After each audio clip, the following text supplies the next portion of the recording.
DJ মামলা এবার অভিষেক বন্দ্যোপাধ্যায়ের কণ্ঠস্বরের পরীক্ষা হবে।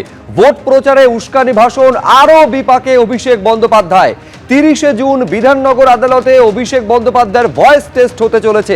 আরো বিস্তারিত আমাদের প্রতিনিধি পার্থপ্রতিম ঘোষ জানাতে পারবেন। পার্থ, দেখো, ডিজে মামলায় অভিষেক বন্দ্যোপাধ্যায়ের কণ্ঠস্বরের নমুনা পরীক্ষা করতে চায় সিআইডি, এবং ইতিমধ্যেই কিন্তু সিআইডির তরফ থেকে আজকে বিধাননগর আদালতের কাছে আবেদন জানানো হয় যে ডিজে মামলায় ইতিমধ্যে অভিষেক বন্দ্যোপাধ্যায়কে তারা, তুমি জানো, যে জিজ্ঞাসাবাদ করেছে, এবং সেক্ষেত্রে একাধিক টেকনিক্যাল বিভিন্ন যে বিষয়গুলো রয়েছে সেই বিষয়গুলো তারা সংগ্রহ করেছেন।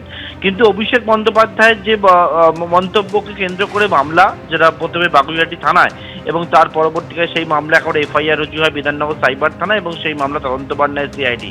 এবং সেই মামলায় সিআইডি মনে করছে যে অভিষেক বন্দ্যোপাধ্যায় যে মন্তব্য করেছেন সেই মন্তব্যের পরিপ্রেক্ষিতে সেই মন্তব্য তার কিনা, এবং সেই বিষয়টা আরো বিস্তারিত জানতে অভিষেক বন্দ্যোপাধ্যায়ের কণ্ঠস্বরের নমুনা তারা পরীক্ষা করতে চান।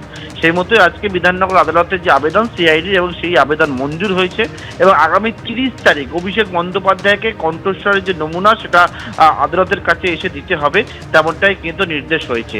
অর্থাৎ ডিজে মামলায় অভিষেক বন্দ্যোপাধ্যায় কণ্ঠস্বর পরীক্ষা হবে এবারে, এবং সেটা আগামী 30শে জুন আদালত নির্দেশ দিয়েছে সে কণ্ঠস্বরের নমুনা পরীক্ষা করার জন্য।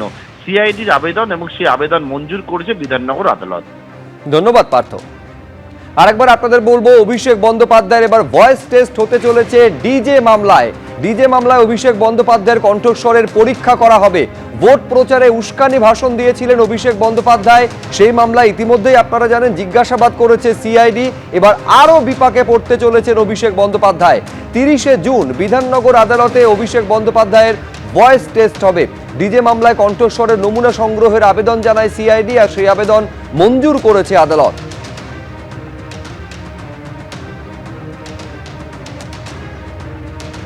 এবার যে মন্তব্যের জন্য নমুনা সংগ্রহ হতে চলেছে অভিষেক বন্দ্যোপাধ্যায়ের কণ্ঠের, কি বলেছিলেন অভিষেক বন্দ্যোপাধ্যায় শুনুন।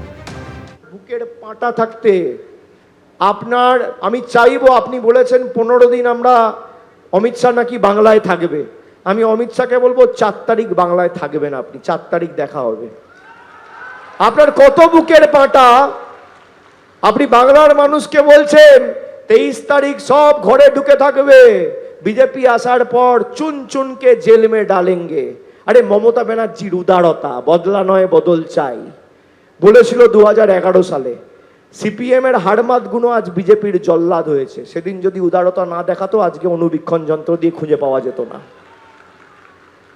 আর আমি মমতা ব্যানার্জির মতো উদার নই, বিজেপির সাথে বেশি উদারতা দেখাতে নেই।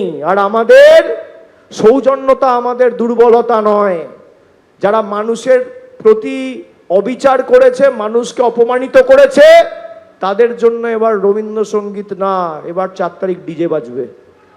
তৈরি থাকো, তৈরি থাকো। চলবে না অন্যায়, টিকবে না ফন্দি, জনগণের আদালতে হতে হবে বন্দী। এবিপি আনন্দ, এগিয়ে থাকে, এগিয়ে রাখে।